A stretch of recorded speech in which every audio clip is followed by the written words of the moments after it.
4, 3, 2, 1. I told you before to be careful where you put your legs. I was only trying to be helpful. I can help myself. What are you waiting for? Come on. Come on. What are you waiting for? Come on. Come on. For 7 decades, Michael Caine has been among the world's most renowned and recognisable actors. It was just what I needed. A 1-inch god with a 2-inch penis. The star of classics like Zulu, The Man Who Would Be King, and The Cider House Rules. It's a miracle no one was killed. But also films that brought his career to the brink of complete implosion. I made a mistake. Somehow, he has always found a way back. You're a big man, but you're in bad shape.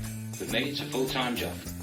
In this epic podcast series, we will watch and review every Michael Caine movie, from the greatest hits You're only supposed to blow the bloody doors off. to the incredible misses, You failed to maintain your weapon, son. and take a deep dive into the life and work of one of the world's most recognisable film stars. His name is Michael Caine, and no one will forget his name. To understand how he has made the mark of Caine. Well, you all settled in? Right, we can begin. For God's sake, come in. Hello and welcome to the Mark of Caine podcast as we perform a vigorous autopsy on the filmography of Michael Caine, watching every movie from the bullseye hits to the wild misses and all the partial maimings in between. My name is Michael Foley and joining me as always is Stephen Black from the Mallow News. How are we doing? Not too bad.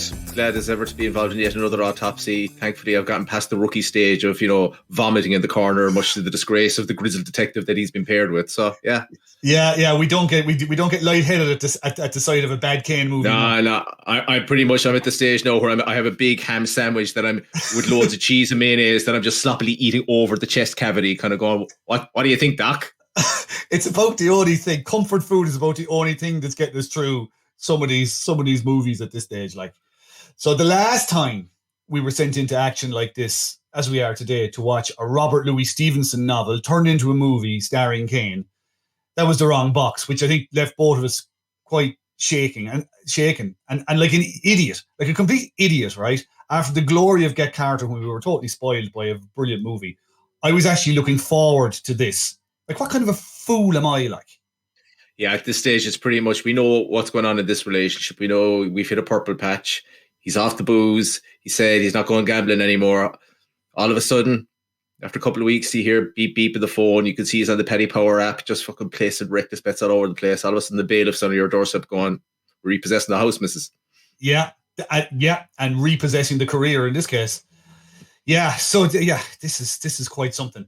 Right, so it's quite the career record, really, to star in 2 Robert Louis Stevenson adaptations. I suppose not many people can say that, I guess. But for now, we're returning to 1971 in the Scottish Highlands, and Caine as a rebel on the run. So choose Heather, choose kilts, choose shooting redcoats, choose the great actor Jack Hawkins sounding like a late career Tom Waits, choose soft-featured mustachioed Caine, choose Edinburgh, choose Clootie Macpherson. That reference will make a hell of a lot more sense in about 10 minutes. Choose Caine's Cockney Highland accent that actually obliged him to apologise to an entire nation. This is Kidnapped.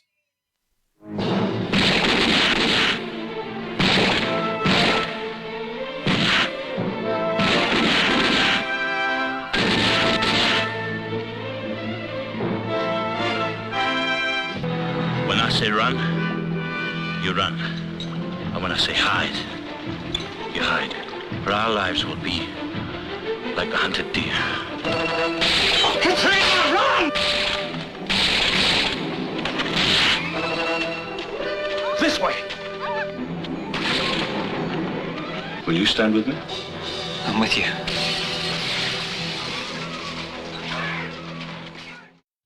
So there we go. Now, before we get into the movie, this is something I thought I'd never say. Stephen, tell us about your journey to Kidnapped. Well, you know me a long time. You know that honesty is one of my core tenets. It's basically builds up it's something I build my character on. I have to be honest in all things. So this is a disclosure as uncomfortable it might make me feel. I feel I owe it to the listener. You're dead right, you do. I went to go look for Kidnapped on YouTube because I'm like many Scottish stereotypes, very cheap. I found what I thought was I typed in Kidnap 1971. I got my result. It was said Kidnap Part 1. I was like, okay, this is going to be a pain in the hoop. Somebody's uploaded it in installments, whatever. Mm-hmm. Started watching the first installment. It looked awful as it went on. It was terrible. It was actually one of the funniest, worst things that I'd ever seen. And I was getting really excited about it. I was sending you messages and all saying, this is brilliant. You sent me one of a battle scene. This film is set in the mid 18th century, so it's a battle scene with a big cannon. It's a guy gets hit at point blank range with the cannon, and he walks away limping. It's set up. Brilliant. This guy is flashing back. Like he's talking to Davy Balfour, and he's going, he's flashing back to this big battle, and the camera zooms in. I keep zooming. You think it's actually going to go through his skull, but he eventually transitions to and he's telling him how he lost his leg, because he's there. He's got one leg and he's got one stump. So he's telling him how he's lost his leg. So you see this guy raging across the battlefield, cuts to a cannon, boom. Next thing you know, your man basically grabs his groin. This is how apparently he lost his leg. Grabs his groin and just leans up against a cannon that's next to him. I was like, oh, this is going to be fucking brilliant. However, as we get 28 minutes in and the end credits roll, I eventually dawns on me that what I'm actually watching is the 78 adaptation of the movie Kidnapped. I think it was the BBC did it. I was heartbroken because I knew this would never live up to the level of shitness that this had established. Did it not cross your mind at any stage in that 28 minutes that there is a certain element missing here that is essential to this podcast series, that being Mick Caine? Well, you see, I didn't, because I knew from the blurb I read in his autobiography that, you know, even though Caine is made the main character, actually in the book he's not. Alan Breck isn't. It's Davy Balfour. So I thought, okay, he gets kidnapped and he meets Alan Breck. So this is perfectly normal for Caine not to have shown up. So, and even in the movie itself, the correct movie that we watched, I think it's a good 17 minutes before you get your wee drama Caine. It is 17. It's exactly 17 minutes in. I put the clock on it. So, but look, you made it in the end. I did. Would it be fair to say, even at the outset at this point, that we are agreed that this movie is complete and total muck? Oh, it's awful. It's just boring Drek. Yeah. Drek from Breck. It is a stain on the Scottish people, even though they have nothing to do with this. I think there might be one Scottish actor in it. I think it might be Gordon Jackson might be the only Scottish actor in it. Yeah, he's the only one who doesn't have to force a Scottish accent. It's incredible stuff. For a movie with a massive body count, right? Loads of fighting, action, tons of stuff going on. It's as dull as be Jesus. Like, it's dragged on. Even the plot is quite simple, but somehow it just wraps itself around the whole film like a heavy chain and pulls it down like a dead weight to the bottom of the sea. Like, yeah, there's a lot of dead air in this. Really, it's a lot to be tightened up considerably. There's a lot of walking through the highlands, and panning shots of the beautiful lochs, and like the lads. I think one stage we'll go through the plot in a second, but there's one stage where Mick Caine and Davy Balfour are they're trying to get to Edinburgh urgently, but they find time to stop and take in the majestic views of the loch and the heather, and enough time for Caine to go on. France is a beautiful place, but once you're there for a few days, you start to long for the lochs and the heather. Anyway, off we go. I'm going to have to stop you there. That Scottish accent was far too good. That was nothing like Caine's Scottish accent. Nothing. No, I think we should just go through do your patented summary of the movie, and then we'll get into the usual gristle. And there's a lot of gristle. Yes, so the plot of Kidnapped, okay, as we were saying at the top, it's based on a Robert Louis Stevenson novel, which actually had a sequel called Katrina, which it draws on some elements of that as well for the movie. But anyway, it's 1746. Davy Balfour, nearly 18 years old, arrives at his uncle's house. A wee bairn arrives at this kind of big old sort of a castle house thing to his uncle Ebenezer, played by Donald Pleasance. And Ebenezer, a castle house. You write for a fucking living. Yeah, I know. Castle house. I'm sticking by it. It's an architectural term. Go look it up. When the player kicked the round ball thing to the other player on the ground pitch. Yeah, exactly. Makes total perfect sense. Castle house. Look it up. It's an architectural term. They all use it. All those architecture-y typey laddies who draw the nice pictures of the houses before they're built. Castley House. Anyway, Ebenezer, his uncle, is a git, right? Now that David's dad, Ebenezer's brother, is dead, young Davy inherits the land and the gaff. So suddenly Ebenezer is kind of, disenfranchised a little bit. So he tries to murder him immediately upon entering the house. But I'm sorry. Oh no, we'll get to it. No, it's such a dumb film. It's so stupid. It's such a dumb film. I'm sorry. I'm going to keep going. Laughing. I'm going to be laughing a lot during this. No, you're only human. You're only human. It's okay. So anyway, so having failed to murder him immediately, Ebenezer manages to fool young Davy into being kidnapped and sold into slavery in the Carolinas. So he's off on a ship to the Carolinas, and en route they hit a small boat. And when I say en route, I think it's the equivalent of leaving it. Sorry, I think it's the equivalent of basically going about a mile out to sea. They hit a small boat carrying Alan Breck, enter Caine, 17 minutes in, as we said, a Scottish Stuart rebel on the run since the defeat of Bonnie Prince Charlie's forces at Culloden, the famous Battle of Culloden. So together they escape. When the crew try and steal Breck's kind of money bag or whatever, his pile of guineas anyway, the ship crashes and off they go anyway. So they both need to get back to Edinburgh. And they have various adventures en route. They eventually arrive at a house, the house of Stuart. James Stuart being Breck's cousin. Think Iggy Pop, late stage Iggy Pop was the kind of look I think James Stewart was going for. I would have thought it's kind of more one of the lads who goes to the local, in his 50s to 60s, still smokes a lot of weed. Yes. Owns a couple of greyhounds. Yeah, late career Iggy Pop. Yeah. So redcoats are combing the countryside after the Battle of Culloden, and one of these redcoat patrols is headed by a chap called Mungo Campbell. It's a great name. And he's performing a kind of jock genocide across the country. Actually, that's a great Glaswegian punk name. Jockicide. Jock genocide. That's a punk Glaswegian name if ever there was. But jockicide also works quite well. Anyway, Mungo arrives at the Stewart house to arrest James or something. Anyway, he's killed when he's there. James is injured, even though it's fairly clear he's completely shot in the face. But anyway, he survives getting shot in the face, and he gets taken into custody. But in the meantime, Breck and Davy Balfour and James's daughter Katrina have escaped, assuming that James is dead, like the rest of us. So Balfour tries to get, when they get to Edinburgh eventually and they realise that Stuart has been arrested, Davy Balfour tries to get Stuart off the hook by testifying to the Lord Advocate, like the Attorney General basically, that he saw that Stuart didn't do it. The Lord Advocate, who's played by Trevor Howard, who I'm looking at going, why is he even there? I'm presuming he's still pickled by about 18 months or a year or whatever it was in Dingle and Kerry making Ryan's daughter. But he tries to play Balfour a bit, refuses to take his evidence, and attempts to catch Breck by following Balfour. Fails. But everyone is generally fairly settled that Stuart will hang, even though he didn't commit the crime, including his daughter.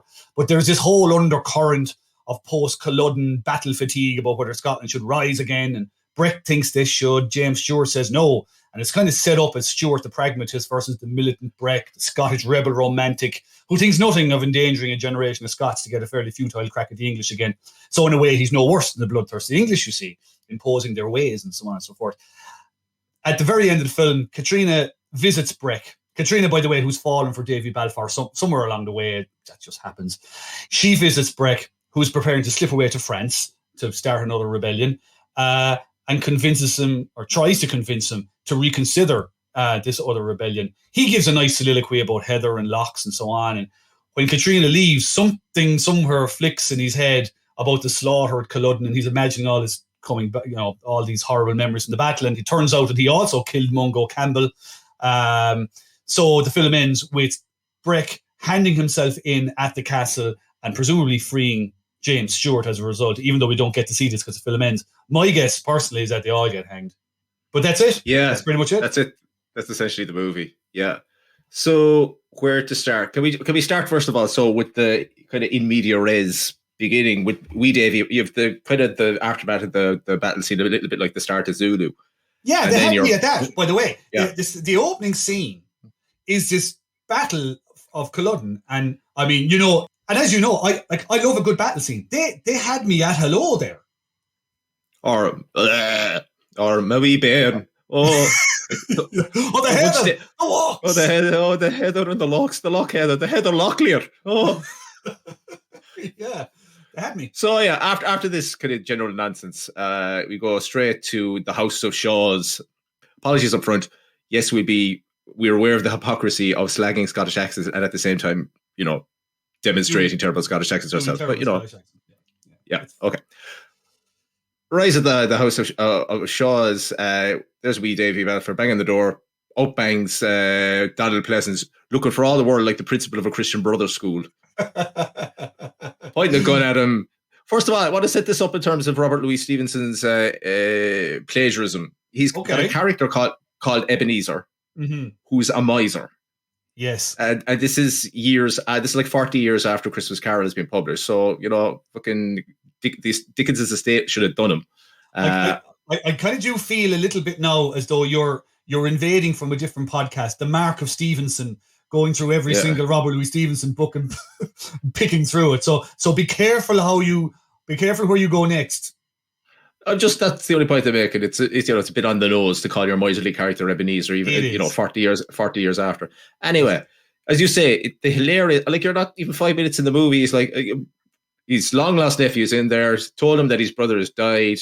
He's afeared that he's going to lose everything that he has. Jesus Christ, you're so fucking stupid. The old fella kind of goes, I'm away to bed. Away to bed. Do you remember what he asks for? He asks for a candle. Yeah. Because it's going to be dark going up the stairs. Yeah, Pleasance go, it's a candle you want, is it? Maybe you be thinking I'm made of candles. Maybe you think I'm a wee candle man. Maybe you think I'm made entirely of the fat of animals. Maybe you want to set me head on fire. Do you want to set me head on fire? Do you want to see me slowly melt as you warm yourself off my fat, rich body? Away to your murder room. Maybe you think I'm in the pocket of Big Wick. Maybe you think I'm suppressing the truth about the electric light. Maybe that's what you think, is it? That I'm taking backhanders from the candle lobby. Away to you up that dodgy flight of stairs and get Wile E. Coyote off the top of it, So he sends him on a Looney Tunes debt, like. Off he goes up the stairs, opens the door to nowhere and nearly falls out like fucking Daffy Duck. Oh, it's fantastic. He's hanging on to the handle. And actually, it's almost impossible to get back into the room. We don't see him getting back into the room. All we see is he's back down the bottom of the stairs. He's got Ebenezer by the lapels. Give me my medicine. My medicine. I'm a bad man. You should trust me enough, though, to leave to let me go back to bed, and we'll talk about it in the morning. And it gets fucking. Even the kidnapping scene is just ridiculous. Down comes Jack Hawkins, looking all the world like John Kenny from Dunbelievables. That'll really play to the international audience that we've garnered at this stage. Comes in and tells him, I need you to come down to my ship, so you can see all the wonderful wealth you've inherited. And Davy goes, that's great. Turns around and he gets fucking blackjacked from behind. And that's it. That's the kidnapping scene. That's it. It's as simple and as straightforward as that. Yeah. Can I just say, by the way, before we go too far away from that moment, your Ebenezer Scottish accent was like Mrs. Doubtfire from the 18th century. Fantastic. Yeah, a true Scot. Absolutely. And veteran of the Battle of Culloden, or whatever the fuck it's called. Cruden. So he's kidnapped. He's on the boat, and of course this is where Caine arrives in with his accent. Caine's accent. Now, where do we go from here? Caine is on the record for apologising to the people of Scotland for his Scottish accent, and I think he's right to. Yes. Again, we'll call back to his quote saying, doing accents is incredibly difficult because it takes up 50% of your brain. Mm-hmm. I don't think he could be accused of using 50% of his brain in this accent. It goes from a very bad Scottish to Cockney and then into Russian in one breath. Incredible. And he laughs in Cockney. Yeah, he does. And somehow it sounds to me at times like a mid-Atlantic Scottish accent. It's like it kind of morphs into something like his. I'll find the quote here that his apology, because it is on the record. His apology. So his apology, he says, "I've had to adapt my Scots accent to make it sound easy and natural. It won't fool the Scots, but I trust they'll forgive me. After all, it's my job to make sure Alan Breck is easily understood by audiences all over the world. He'll be understood all right, but no one will know he's Scottish." But the what he's inferring here is that he has this imperfect, impenetrable Scottish accent that were he to be parachuted in to into Gorbals or Gorbals, whatever it is in Glasgow, that he would be they wouldn't know, they wouldn't be able to tell him apart from a local. They're like, exactly. Who is this ginger man who's just been parachuted into our city? All I know is that he's one of us. My God, what a true Scot. You had no right to take it. He won it fair and square. The money was his. I saw no sense in starving all the way to Edinburgh. Oh, to hell with your belly. You shamed me in front of Clooney Macpherson. That's what you did. Unbelievable. So he's actually toning it down. He's toning it down for a global audience, which, by the way, he thinks is going to be reached by this film. This is one of the reasons he gives for doing this film, because, I mean, you're halfway through it going, what are you doing? The reason is he reckoned that Kidnapped would reach a far bigger audience than his other films to date. That kind of blows my mind. What in this makes you think that it has a global reach? I don't think even the Scottish people would be interested in this movie. It's because essentially what it pushes is an anti-Scottish independence agenda. Oh, totally. And I mean, from the point of view of accents, this is their, I mean, in a kind of in a 21st century Irish kind of context, this is their Wild Mountain Time, like, you know. Yeah. This is like, these are the worst accents you've ever heard. I did my usual like Harry Sundown, which kind of feels like Harry Sundown. What about you? Let's not get too wrapped up in bad accents. Harry Sundown feels like a lifetime ago, but you might recall, after a while, I started taking notes of things he couldn't say in a deep South accent. I kind of did the same with this. Now I'm not going to bore you with all of them, but just a sprinkling of them. Did you have any objection to that? Not a hope. I prefer a clear view in front of me. Nah. You're not very lucky with your relatives, are you? That actually sounds like he's in Emmerdale when he says that. Yeah. The word days, nah. My personal favourite, yeah, and I can't not say this in a Cockney accent. You better watch what you're saying, Charlie. It's like being back in the Italian job when he says it. Oh, and another one. I knew you'd gone for my breakfast. Nah, gone. Not a chance. I'm going to ask you to rank them. At this point now, right, he has done Deep South, German, I'm going to put posh English in there because it's not his natural accent, and Scottish. Give me your top 1 to 4, as in number 1 being the worst and 4th being the least bad. You can go from 4 up to 1. We'll do a top of the pop style. Okay, going from 4, I would go posh English. That's that's probably his best accent. Yeah. That's what he's on. Next, I would go for the German accent that he did for the last Valley. Then I would go for this one, the Scottish, not Scottish, the Nottish accent in Kidnapped. And coming in at number 1, kids, Harry Sundown is still appalling. It's still, that's the benchmark for or the low bar for movie accents. Absolutely. Still, what year was that? 66 or 67? I can't even remember now. Yeah. Anyway, still there, 4 years at number 1, and I doubt if it's going to be topped. Yeah. Andrew Martin is the author of a book called Going to the Pictures, A History of Scottish Cinema. It came out about 20 years ago. And he very obligingly did a list of the worst Scottish accents ever committed to celluloid. His line about Caine's accent is that it's like the Highland mist. It came and went, although it went more than it came, which I think is a very nice way of putting it. Fantastic way of putting it. That's a nice way of putting it. He put Caine's accent as the second worst Scottish accent ever committed to screen. Would you like to guess at number 1? What's the timeline here? What's the up until what year? Scottish cinema up till 2001, the early 90s. Is it Mel Gibson, A Braveheart? You are absolutely spot on, bang on right. Number 1 worst accent according to Andrew Martin, who is clearly the expert on these matters up to 2001. Mel Gibson's accent as William Wallace in Braveheart. He says Wallace sounds like a Melbourne traffic warden chewing a mouthful of wood. It's very fair, I think. He also, by the way, you'll be interested in this as a Wicker Man type of fan person. He has Edward Woodward in there as well, kind of fairly high up in the rankings as well. It's not a great accent by Edward. It's not a great accent, yeah. But anyway, that's Mick Caine's is it's another one for the Pantheon. It really is. It really is. Goodbye, Miss Stewart. Goodbye, David. Perhaps we'll meet again. Aye, perhaps.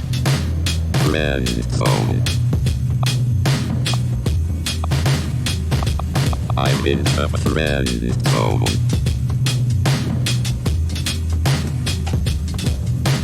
Friend zone. I'm in a friend zone.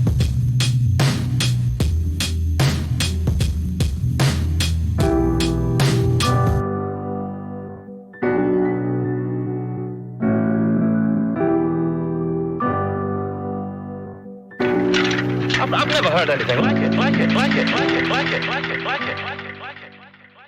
I mean, his performance isn't bad. I mean, he is giving us some, he's trying here. There's a kind of eyes filling up, brimming up with tears at the thought of all the wee laddies that he lost over the years. Looking at the lochs, looking at the Heather Locklear. Again, that's fine. I fair play to him. But again, so he's coming off Get Carter. What was he thinking? Going on to this going, this is a great. Do you know what international audiences really want? Is they really want basically a movie that should have been called The Truth-Telling Adventures of Wee Davy Balfour, the lad from the lowlands who couldn't lie.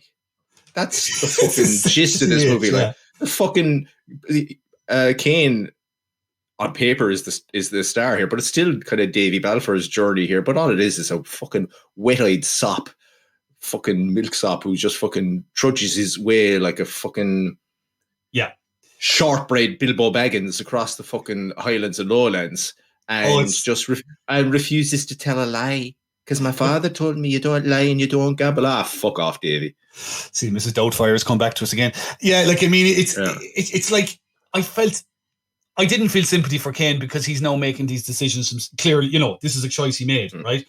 Yeah.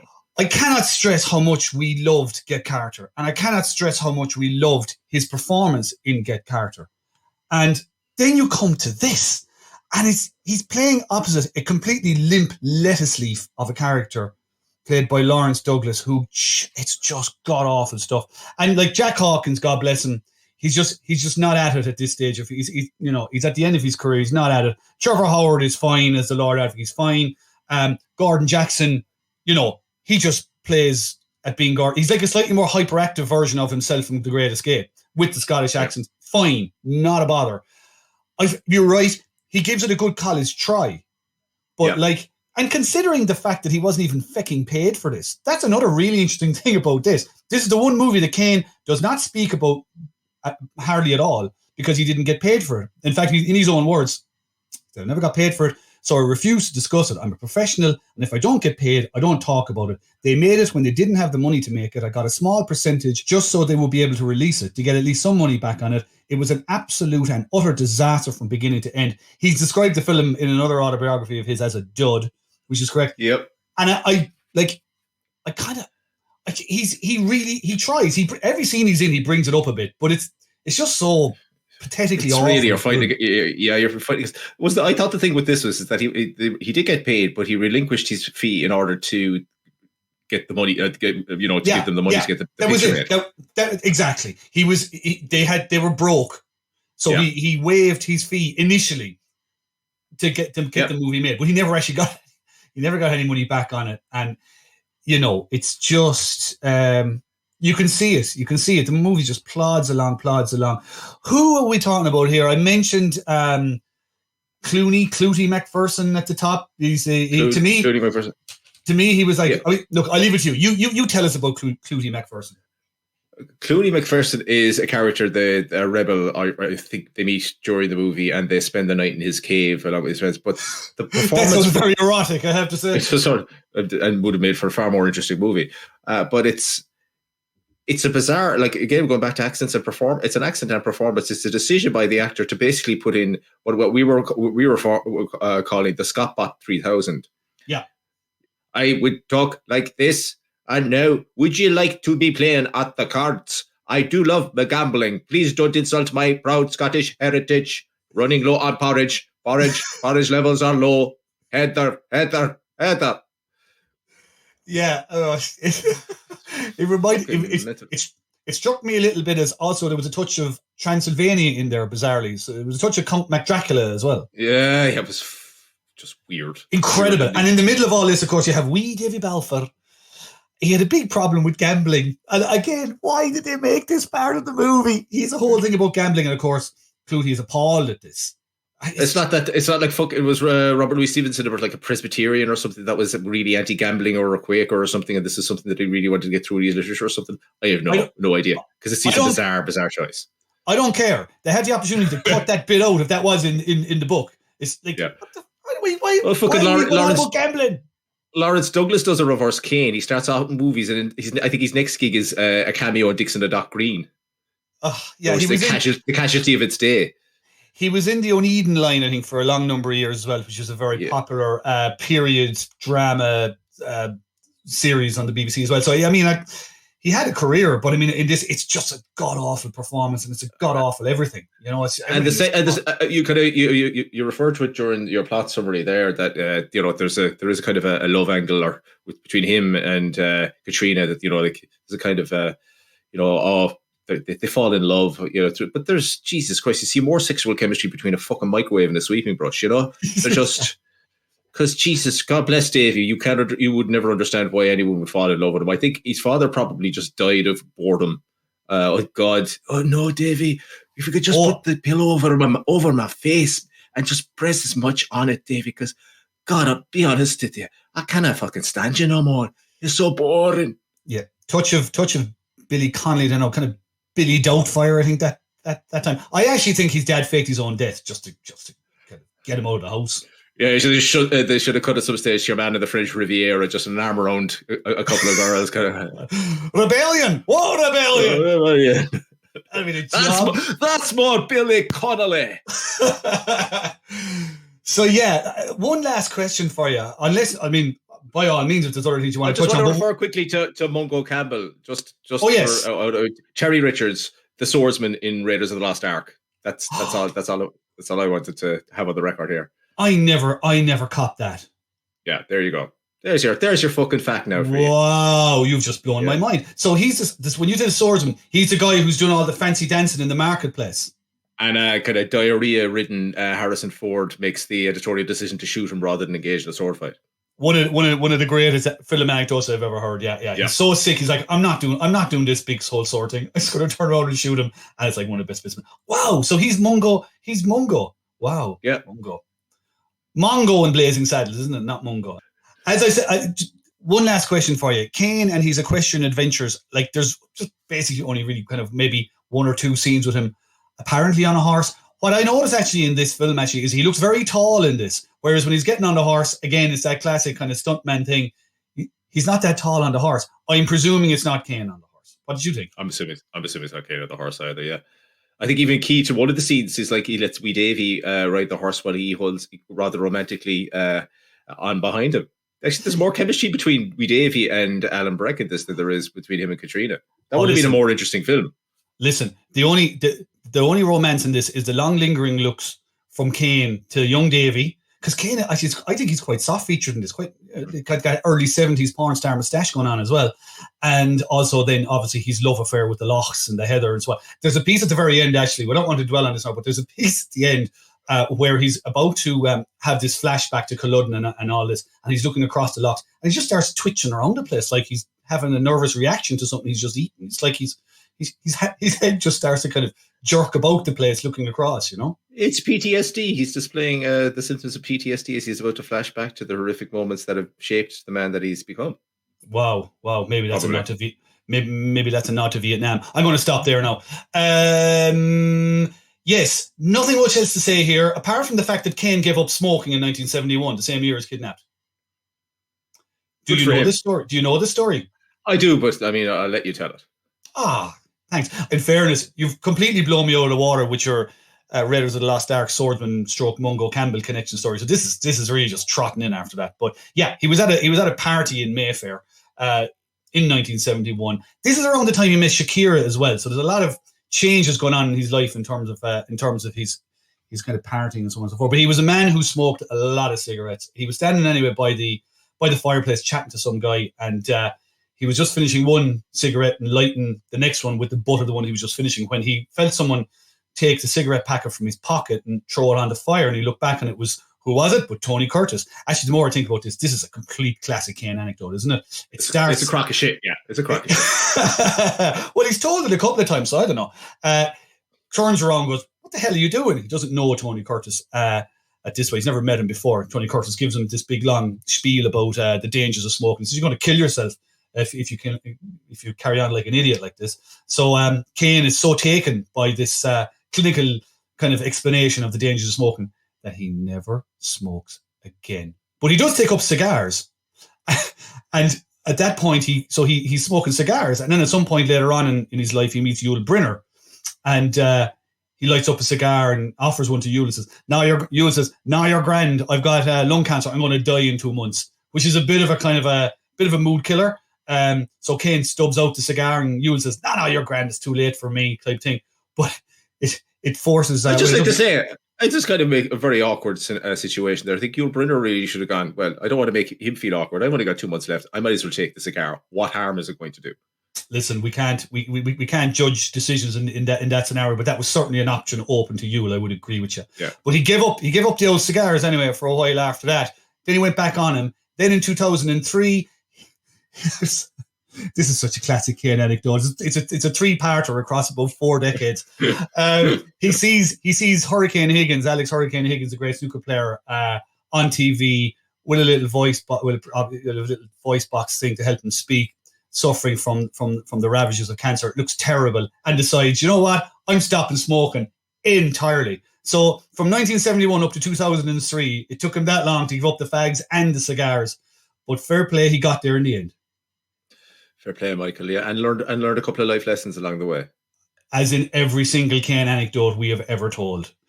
So, marks for Caine in this one, again, very difficult. It's one of these kind of, we're coming across this an awful lot now. Crap film, but Caine kind of lifting things when he's on screen. But how much do you give? How much do you give to a guy who shouldn't be there in the first place? Yeah, I don't know. I mean, like, you're talking a movie I'd never watch this again. No. I would never recommend anyone to watch it. If I was to recommend anything, I would recommend people go and put Kidnapped 1971 into YouTube and just watch the opening episode of that. And you'd be far more entertained in 28 minutes than you would be watching this in 1 hour and 47 minutes. Oh, absolutely. So yeah, Caine, I'll be just generously 6 Caines out of 10. It's a very generous 6. Like, I mean, I was looking back over some of the ones we've given him 6 before, and I mean, they're better movies than this, and they're probably. But you're right. I mean, he gives it whatever he's willing to give, and he lifts the show whenever he's in it, despite the accent. Like, if he'd actually done a good accent, it probably might have even got. It would be a very solid 6 if he'd done a decent accent. The accent's just so got awful. But yeah, let's say 6. So. Moving on, that's 1971 out of the way. I mean, God. I mean, if you want to take a year of contrast, I mean, we got The Last Valley and Kidnapped on one side, and Get Carter on the other side. I mean, what does anything else capture the career of Caine more than that? I think probably yes, it will come to them. You're probably right. Well, next up, as we move into 1972 and away from the Highlands, back to London for a movie called Z & Co. You got what you wanted, didn't you? Well, I was drunk and out of my senses. Also known as X, Y, and Z, with Elizabeth Taylor. Obscure? Yep. British film again? Yep. Lesbian love triangle? Yep. So let's see what's going on with that one. So yeah, looking forward to Z & Co. with about as much energy as I can muster at this stage, given Kidnapped. Thanks very much, McCain. As usual, if you have any questions for us regarding Z & Co., first of all, obviously you'd have to watch that, because otherwise you'd be, like taking a shot in the dark. So yeah, go away, watch Z & Co. and hit us up on @MarkOfCaine2 on Twitter if you have any questions. And we will talk to you next time. Yep. See ya. That's it for this week's episode. Thanks for listening. Make sure to like and subscribe. Maybe leave a comment. Only nice ones, though. Mean comments will make Alfie cry, and no one wants to see that. The Mark of Caine podcast is written, researched, and presented by Stephen Black and Michael Foley, and edited by Andrew Foley. Music is composed by Stephen Black. If you'd like to get in touch, you'll find us on Twitter at Mallow News and at Mark of Caine2. And if you enjoyed this episode, you'll find all the rest wherever you get your podcasts. The Mark of Caine is a Mallow News 2 Cubes production. See you next time. Come on.